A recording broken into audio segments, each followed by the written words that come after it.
Monsieur Roumestan, bonjour. Bonjour. Merci d'accorder cet entretien à l'agence InfoLibre. Alors, je vous présente pour les web auditeurs qui vous découvriraient.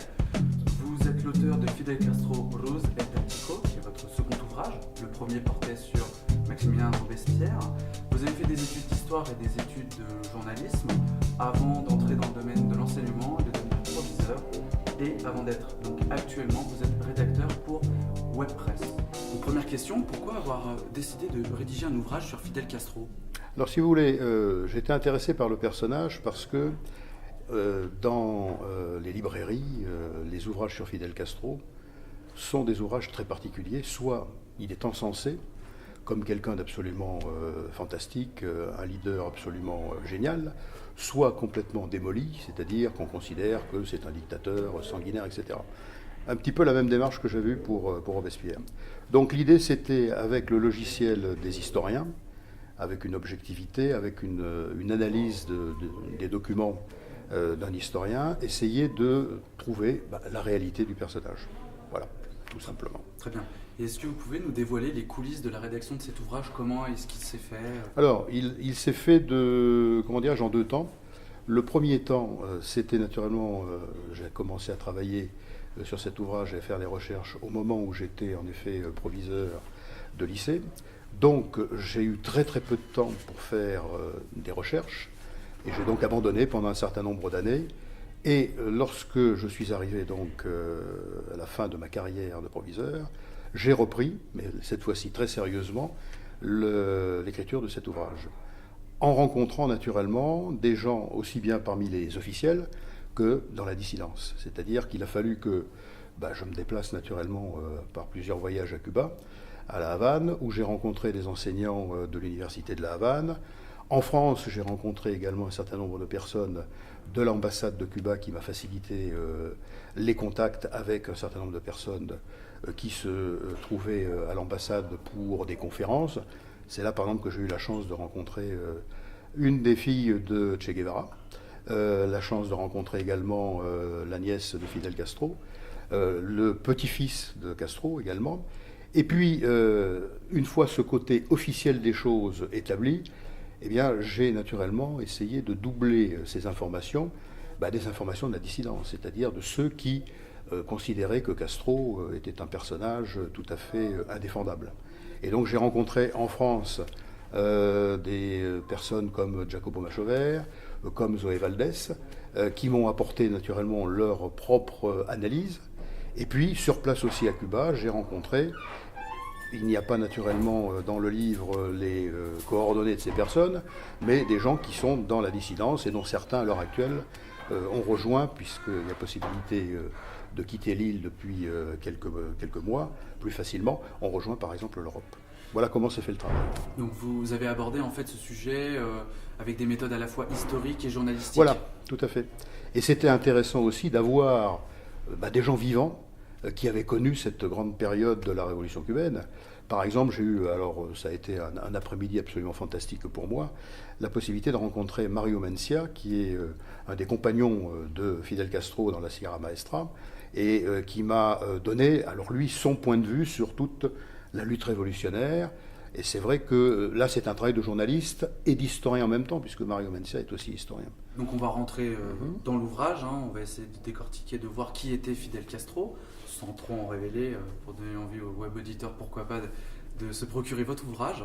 Donc page 11, et il y a une référence à Robespierre. Vous dites que Fidel Castro a bénéficié d'une éducation à la française, grâce à l'une de ses institutrices. Alors, oui, vous écrivez que Fidel Castro a une certaine admiration pour Robespierre, mais vous ne nous dites pas comment Fidel Castro voit Robespierre. Si vous voulez, dans l'histoire cubaine, Robespierre a souvent été utilisé, entre guillemets, par, je dirais, l'idéologie officielle pour montrer qu'il y a des points communs entre la Révolution française et la Révolution cubaine. Par exemple, le fait que Robespierre ait eu à lutter contre l'ensemble des pays européens monarchiques à l'époque de la Révolution, ça fait penser d'un certain point de vue, là aussi, au combat de Castro et des Cubains contre les États-Unis et contre ce que l'idéologie officielle appelle, par exemple, le capitalisme internationaliste. Ça renvoie aussi également à l'occupation de Cuba par les Espagnols, l'idée de libération. Également, c'est sûr que José Martí, par exemple, lui aussi est quelqu'un qui a beaucoup lu sur la Révolution française. Et c'est vrai que les révolutionnaires cubains, c'est ce qui m'a semblé passionnant lorsque j'ai rencontré un certain nombre de gens qui soit les avaient connus, soit les avaient accompagnés. Ils sont tous quasiment plus informés sur la Révolution française que peut l'être, si vous voulez, un homme politique français. Et surtout la période de ce qu'on appelle la montagne, c'est-à-dire la période robespierriste, essentiellement. Autour de l'année 94. Voilà. 1794, très bien. Est-ce que vous pourriez nous décrire le Cuba que Fidel Castro a connu lorsqu'il était enfant? Alors, si vous voulez, ce Cuba-là, c'est d'ailleurs ce qui est un petit peu indiqué dans le livre, mais en essayant de faire quelque chose d'assez bref, pour ne pas rentrer, disons, dans des détails qui nous perdraient sur le fil général de l'ouvrage, il est né dans une famille qui a été une famille de grands propriétaires.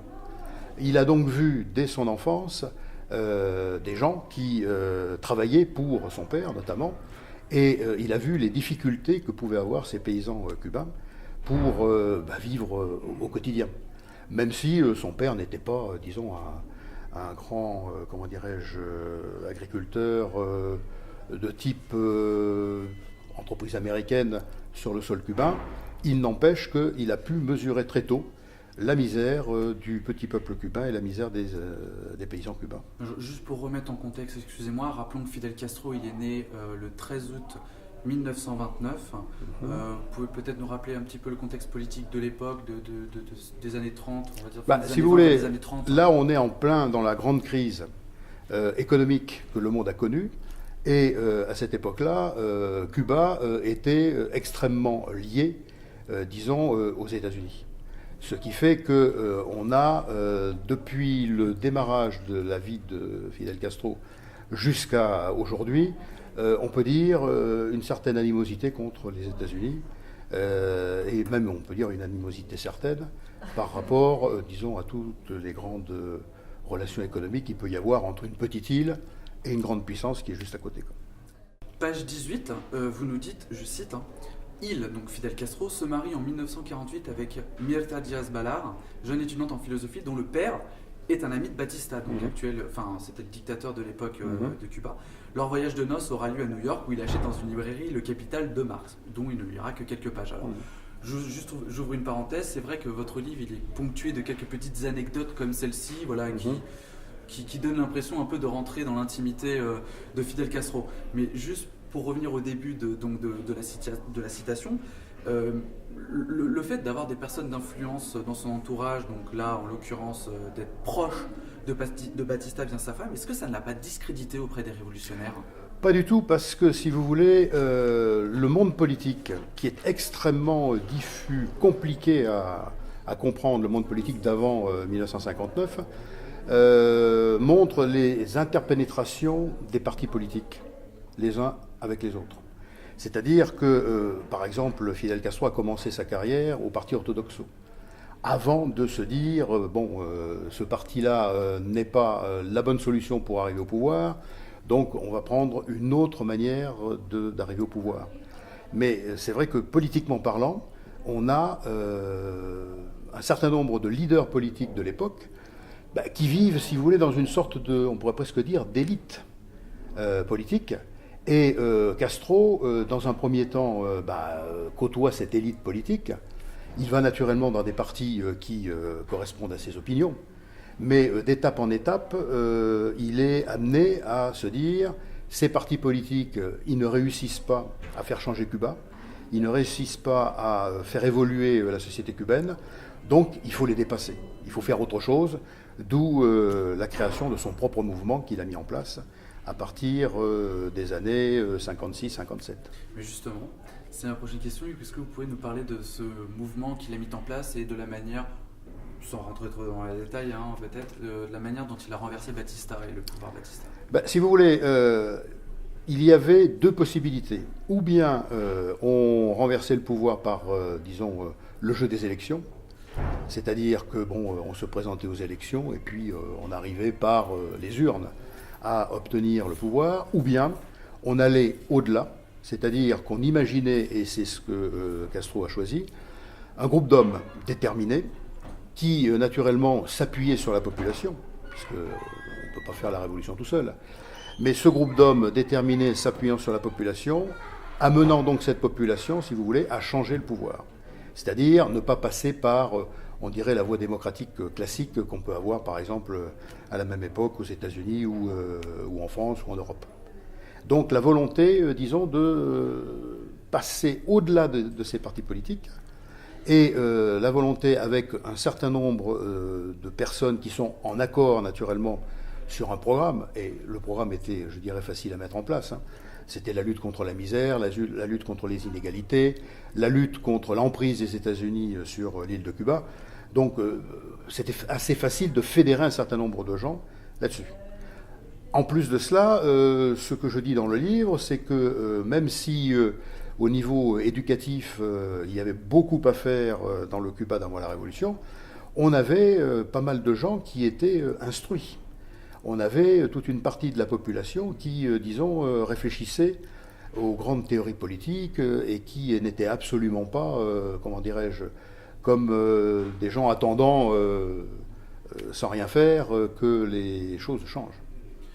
Alors, juste pour souligner ce que vous venez de dire, rappelons que essentiellement Fidel Castro il s'est appuyé sur les propriétaires fonciers, sur les agriculteurs pour mener sa révolution. Et il s'est appuyé également sur ces propriétaires fonciers qui sont des propriétaires, disons, qui ont des exploitations très importantes. Ceux-là, on peut dire qu'ils sont laissés de côté parce que ils sont acquis, si vous voulez, à d'autres causes. Par contre, le désir de terre dans la population paysanne de Cuba de l'époque, le désir d'avoir sa terre, de pouvoir cultiver sa terre, de pouvoir, disons, avoir une exploitation privée, au lieu d'avoir les grands latifondia dont je parle dans le bouquin, ça c'est un désir qui est véritablement très très important dans la population cubaine. Et donc il va s'appuyer sur ce désir de terre de la population pour dire il faut développer la petite exploitation agricole pour que chacun ait de quoi vivre, pour que chacun ait de quoi s'exprimer. C'est ce qu'il va faire quand il va arriver au pouvoir. Voilà. Il va, dans un premier temps, c'est ce qu'il va faire, distribuer la terre. Ça va être à la mode communiste. La grande révolution, si on veut, faire qu'il n'y ait plus de grandes propriétés et que la terre soit distribuée aux paysans pauvres. Très bien. Page 50, alors c'est un petit passage qui m'a marqué, j'ai voulu développer avec vous. Alors je cite, hein, la guérilla peut brûler la canne des grands propriétaires, saboter les voies de communication, attaquer les camions de l'armée officielle sur les routes de montagne, placer des mines pour faire sauter les blindés, mais elle n'attaque pas les banques, très respectées dans l'île, même au sein du petit peuple des campagnes. Alors, ma question, je pense que vous l'aurez deviné, pourquoi les banques étaient-elles respectées à Cuba? Elles n'ont pourtant pas financé Castro et la Révolution. Non, mais si vous voulez, pour la population, ces banques étaient en quelque sorte le lieu où on pouvait venir chercher des prêts pour, par exemple, faire progresser une exploitation, pour faire progresser sa vie quotidienne. Donc, autant on s'attaque, si vous voulez, à tout ce qui peut être, comment dirais-je, des signes de la période batistienne, aussi bien dictature que grand circuit de communication, etc. Autant, en fait, on laisse les banques de côté parce que on considère que la banque, c'est là aussi où on peut mettre son argent, ses économies, en quelque sorte. Et où même des gens qui sont extrêmement peu, comment dirais-je, argentés, peuvent avoir de l'argent mis de côté qu'ils vont utiliser à un moment ou un autre pour améliorer leur quotidien. Et ça, dans l'esprit, c'est ce que j'ai trouvé, ce qui m'a en effet énormément surpris, parce qu'au début, on se dit, les banques, on va naturellement les balayer exactement comme pour les entreprises qui vont être nationalisées. Or là, ce n'est pas du tout le cas. Il y a vraiment dans la population cubaine un grand respect pour le métier de banquier, pas les banquiers véreux, mais les banquiers qui sont qui apportent un plus à ceux qui mettent de l'argent de côté, qui viennent le chercher quand ils en ont besoin. Est-ce que, selon vous, Fidel Castro était un vrai communiste dans l'âme, ou alors est-ce qu'il a choisi cette voie politique, devenir communiste pour des raisons politiques? Alors, si vous voulez, je crois, et après cette longue étude que j'ai menée pendant pas mal d'années en interviewant des gens, etc., je crois que c'est quelqu'un qui a des principes. et des principes qui sont en effet des principes qui peuvent être proches d'un certain communisme. Le fait de donner la terre aux plus défavorisés, le fait de, comment dirais-je, critiquer ceux qui créent des inégalités dans la société, bon, ce sont des principes, disons, de la République et de la Révolution française, liberté, égalité, fraternité. Bon. Par contre, si vous avez, et vous avez lu le livre, vu l'évolution politique, Castro et le Parti communiste, ça n'a jamais été, comment dirais-je, un grand amour. Parce qu'à l'époque, le Parti communiste, qui était donc près des images, créer des fronts populaires, essayer de s'organiser avec la bourgeoisie, etc., et qui était pour arriver au pouvoir, disons, légalement, Castro, il leur propose à ces communistes-là d'arriver au pouvoir de manière illégale, puisque c'est un coup de force qu'il fait, même s'il s'appuie sur la population. Et je pense qu'il s'est rapproché du Parti communiste classique.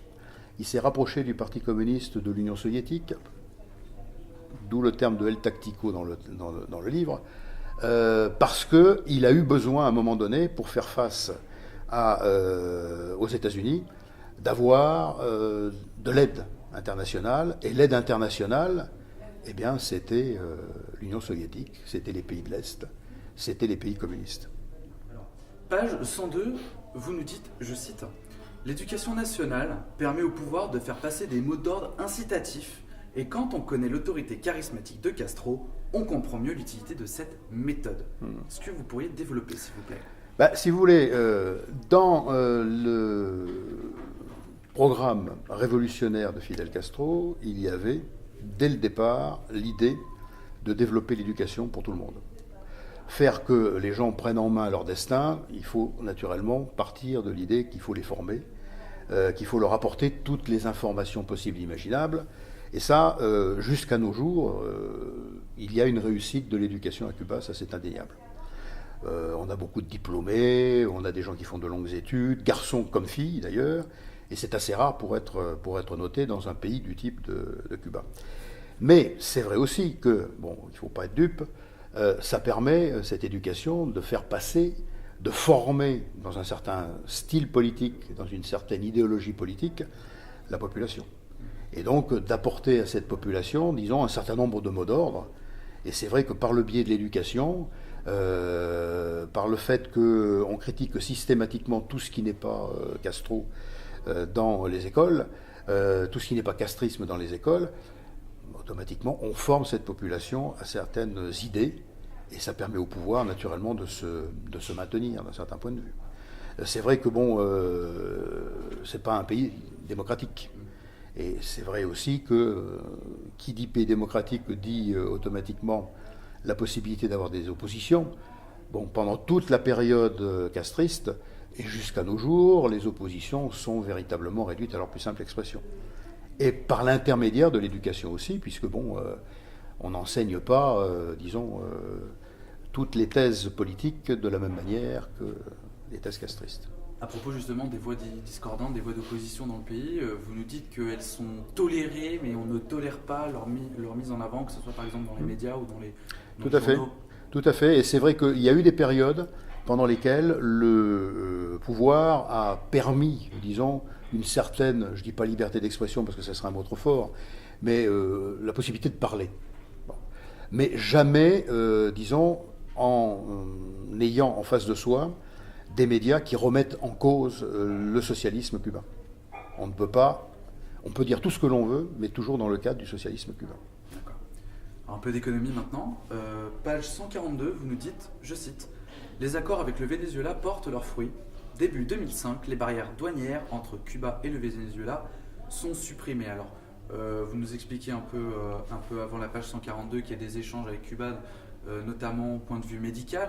On va pouvoir peut-être parler aussi de ça.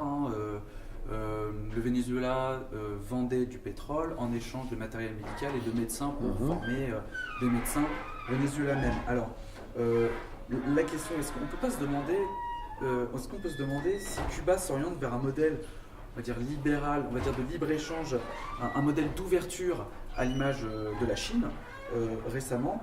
Et n'est-ce pas là les prémices d'une future zone de libre-échange en Amérique latine, à l'image de l'Union européenne qu'on a aujourd'hui? Est-ce que ça s'inscrit dans le cadre du Mercosur, tout ça? Disons que beaucoup de chercheurs ont cru, avec les réformes qu'a mené Raúl Castro, depuis qu'il est arrivé au pouvoir, enfin quand je dis arrivé au pouvoir, lorsqu'il a remplacé son frère comme président du Conseil d'État et du Conseil des ministres, certains chercheurs ont cru qu'on allait aller petit à petit vers un pouvoir fort au niveau politique, mais au niveau économique, en effet, une dose importante de capitalisme dans l'économie. Or, ce n'est pas le cas. Ce n'est pas le cas, et ce que j'ai montré dans le livre, c'est que pendant toute l'histoire, disons, du castrisme, de 59 à nos jours, on a eu des périodes pour éviter, disons, une trop grosse pression sur la population, au niveau ravitaillement, au niveau vie quotidienne, dans, je dirais, ce qui fait la vie quotidienne des gens, c'est-à-dire manger, se vêtir, circuler, etc. Il y a eu des petites doses, disons, de libéralisme qui ont été mises en place, mais qui n'ont jamais duré longtemps, et surtout qui n'ont jamais été au-delà de quelques possibilités de libéralisme. Un exemple très simple pour tout ce qui peut être, par exemple, activité privée. À l'heure actuelle, il faut bien dire les choses telles qu'elles sont, ça s'arrête, si vous voulez, à des activités privées. On peut en effet monter sa petite boîte de restauration, si on veut, mais bon, ça ne va pas chercher très très loin. On a la possibilité à l'heure actuelle d'acheter sa voiture, par exemple, et son appartement, ce qui n'était pas le cas les années précédentes, mais là aussi, ça ne va pas très très loin. Je regardais les chiffres, c'est quelques dizaines de voitures qui sont propriétés des Cubains. Et donc, à chaque fois qu'il y a eu cette volonté de libéraliser, ça s'est toujours très très rapidement arrêté, de peur que ça n'amène. Alors, si on s'en tient au côté officiel des choses, à l'exploitation de l'homme par l'homme, c'est-à-dire que quand on lit les discours de Raúl Castro, il ne veut pas du capitalisme parce qu'il a peur justement que des gens exploitent leurs concitoyens. Mais si on regarde, disons, d'un point de vue strictement économique, on se rend compte que ça paralyse complètement tout effort de libéralisation économique dans le pays. Mais est-ce que Fidel Castro n'a pas été contraint, et Raúl Castro par la suite, n'ont pas été contraints justement d'accepter certaines, on va dire, de mettre certaines touches de libéralisme, de capitalisme dans leur politique, de par justement la chute de l'URSS? Oui, tout à fait, tout à fait. Disons qu'il y a deux événements très très importants qui ont, comment dirais-je, modifié sans aucun doute l'évolution du castrisme. D'abord, la lutte, on peut dire à mort, des États-Unis contre Castro et contre Cuba, parce qu'avec le blocus, etc., pendant des années, ça a été vraiment très dur. Et même avec le président Obama à l'heure actuelle, on se rend compte que bon, rien ne change par rapport à Cuba. Ce sont toujours les mêmes interdictions, les mêmes limitations de circulation, etc. Donc il y a ce côté-là des choses. Et d'un autre côté, on a un pouvoir qui, par tactique, est bien obligé de se débrouiller. Dans un premier temps, donc, comme je le disais à l'instant, par rapport aux États-Unis. Dans un deuxième temps, bon, alors qu'ils ont été aidés pendant des années par l'Union soviétique tombe, donc il faut bien nourrir la population. Il y a quand même plusieurs millions de personnes qui doivent vivre normalement. Donc on se tourne vers le Venezuela, on se tourne vers la Chine, on se tourne vers l'Europe également, mais toujours avec la volonté de bien tenir en main les évolutions, de ne pas se laisser entraîner. Par exemple, je ne pense pas, enfin bon, j'ai peut-être tort, j'en sais rien, je ne suis pas devin, mais je ne pense pas qu'on puisse avoir pour Cuba une évolution du type de celle de la Chine, où on a un pouvoir politique communiste, un parti unique fort, mais où l'économie est entièrement capitaliste. Même s'il y a un certain nombre de freins à certains moments, Cuba, c'est pas du tout ça. C'est vraiment, d'où le terme de la tactique. Il faut nourrir la population, il faut quand même qu'on sorte la révolution de la difficulté. Donc on insuffle à certains moments du libéralisme, mais en toute petite dose. Et ça va jamais très loin. Alors aujourd'hui, Fidel Castro, il a 88 ans. C'est son frère qui a repris le pouvoir. Qu'est-ce que le peuple cubain retiendra de lui? Je crois que bon, à Cuba, là aussi, c'est paradoxal, mais c'est ainsi. On a un pouvoir politique qui est un pouvoir politique fort, avec un parti unique, bon. Mais on a toute une partie de la population qui est castriste dans l'âme. Je me rends compte d'une chose chaque fois que je vais à Cuba. Quand on parle aux gens, et puis maintenant on parle beaucoup plus librement qu'il y a quelques années, donc je veux dire, on n'est pas suivi par des personnes qui observent ce que vous faites, etc. C'est pas du tout ça. On a des gens qui se rendent compte, d'une part, que leur pays est indépendant, au milieu de difficultés énormes, que par rapport à d'autres pays, disons, du tiers-monde ou du quart-monde, au niveau éducatif, au niveau santé, bon, il y a des choses qui existent à Cuba et qui n'existent pas ailleurs. Donc, ça attire automatiquement, pour un certain nombre de personnes, la sympathie par rapport au régime. Par contre, au niveau de la jeunesse, c'est vrai qu'à l'heure actuelle, avec Internet, même s'il y a des restrictions, etc., Internet est là, avec les télévisions étrangères, avec les contacts que l'on a avec les étrangers, beaucoup de jeunes se disent, mais on a envie d'autre chose que ce qu'on nous propose. Alors c'est bien l'éducation, c'est bien la santé, etc., mais bon, ils ont envie tout bêtement de vivre un petit peu à la mode, j'allais dire, occidentale, française, européenne, voire américaine. D'autant qu'ils ont des contacts, on n'en a pas parlé, mais c'est vrai que j'en ai un petit peu parlé dans le bouquin, avec les Cubains des États-Unis, de Miami. Et c'est vrai que bon, bah, ils voient bien comment leurs frères, leurs sœurs, etc., leurs oncles, leurs tantes, enfin ceux qui sont aux États-Unis vivent. Et c'est vrai qu'il y a une jeunesse qui, sans être attirée par, disons, un capitalisme effréné, la possibilité de gagner sa vie, il n'y a pas l'idée d'avoir des Golden Boys à Cuba. N'empêche qu'ils ont envie d'avoir un autre mode de développement et, disons, une société de consommation qui puisse exister à Cuba. Ils en ont envie de ça et, bon, ça, ils l'ont pas. Mais c'est vrai que la population est vraiment... il n'y a pas que les vieux, si vous voulez, qui soutiennent le régime. Brièvement, est-ce que vous pouvez nous expliquer quelles sont les différences entre Fidel Castro et son frère Raoul au niveau politique ? Bah, au niveau politique, je crois que l'un est très pragmatique, encore plus pragmatique que l'autre, Raoul.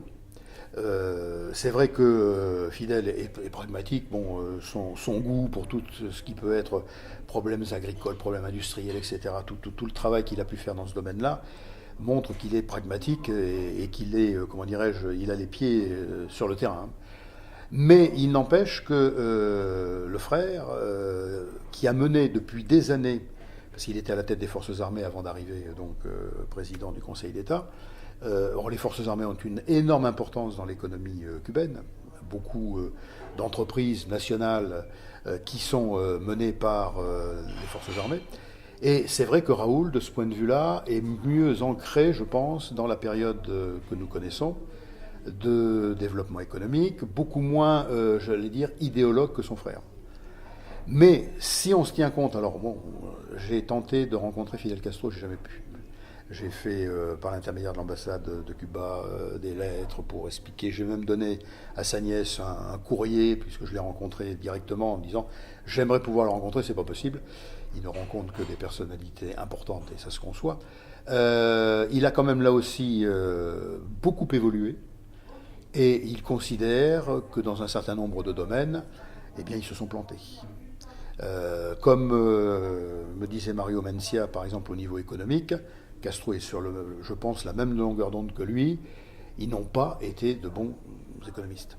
Vous le dites d'ailleurs. Ils ont eu du mal à gérer parce que ils n'étaient pas formés pour. Quoi. Voilà, vous dites. Ça, c'est la conclusion. Ce ne sont pas des gestionnaires voilà. Et au final. Et Raoul est beaucoup plus gestionnaire, disons, que son frère, de ce point de vue-là. D'accord. Alors, une chose qui est très bien expliquée dans l'ouvrage, ce sont les différends que Fidel Castro a eu avec certains membres de sa famille. Il y a l'exemple de sa sœur que vous citez, cadette, Juanita, qui a affirmé il y a quelques années, je crois que c'était en 2008, avoir travaillé pour la CIA. On peut également citer 2 de ses filles et certains de ses petits-enfants.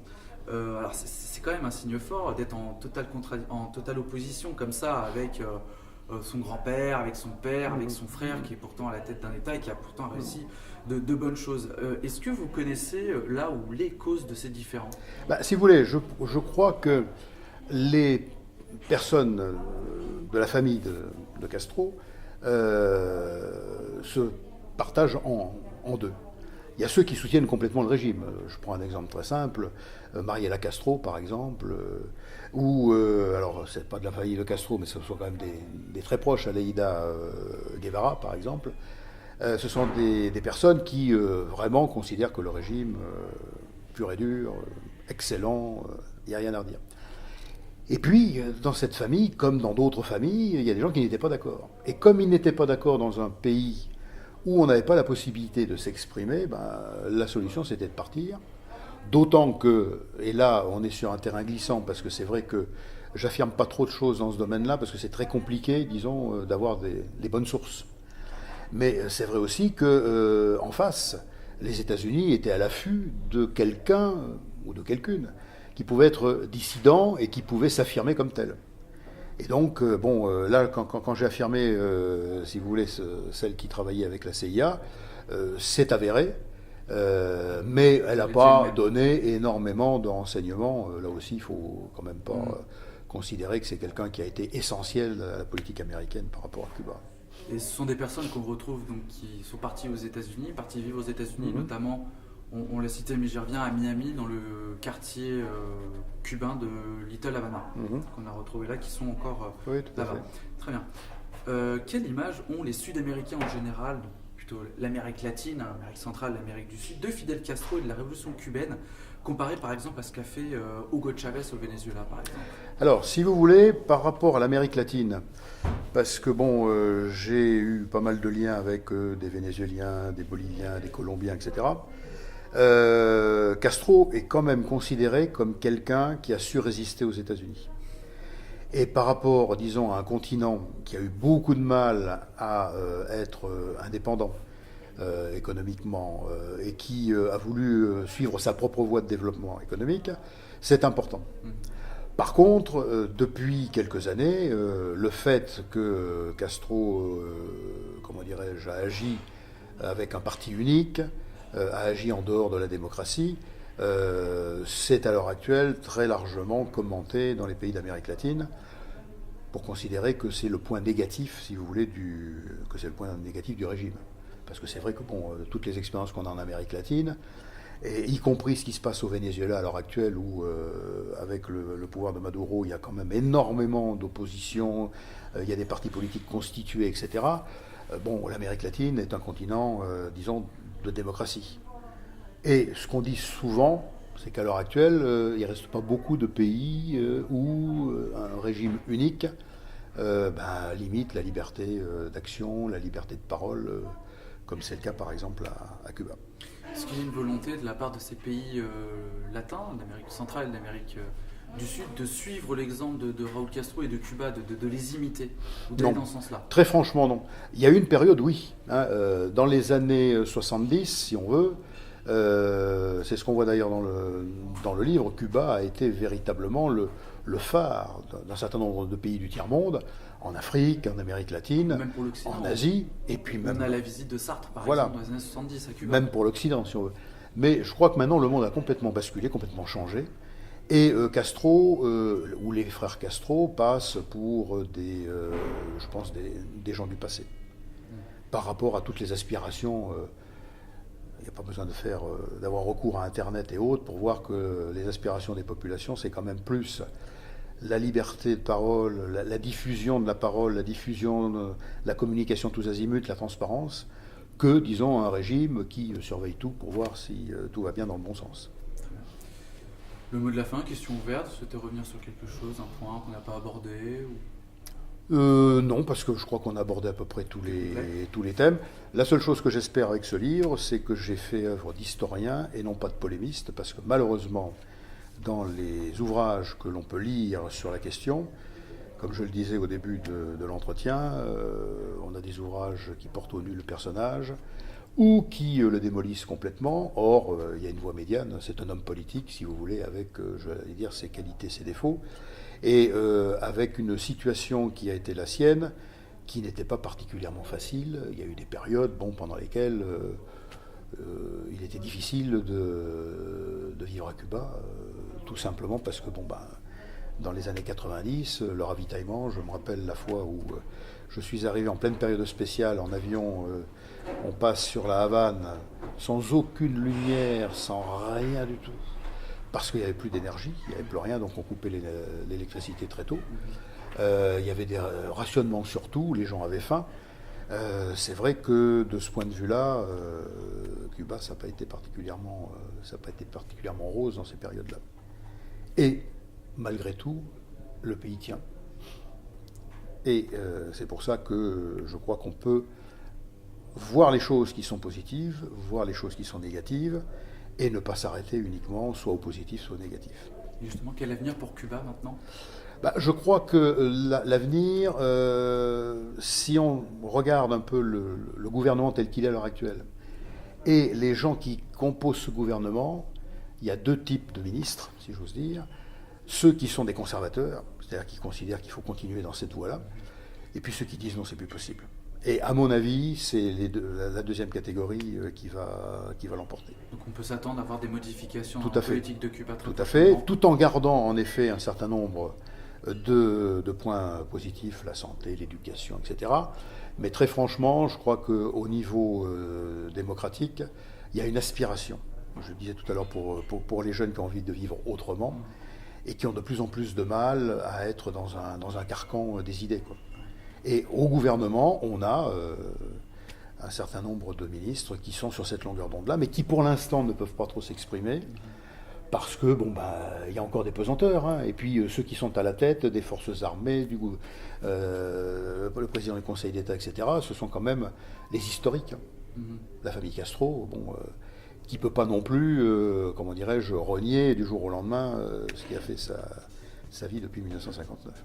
Je rappelle aux web auditeurs que vous êtes l'auteur de Fidel Castro Ruz, El Tático, aux éditions Edilivre, et qui est disponible pour la somme de 15,50 €. Et on peut avoir ce livre soit en format numérique, donc pour les tablettes et autres support internet, et comme on peut l'avoir aussi en format papier, chez les libraires. Merci beaucoup d'avoir accordé cet entretien à l'Agence Info Libre.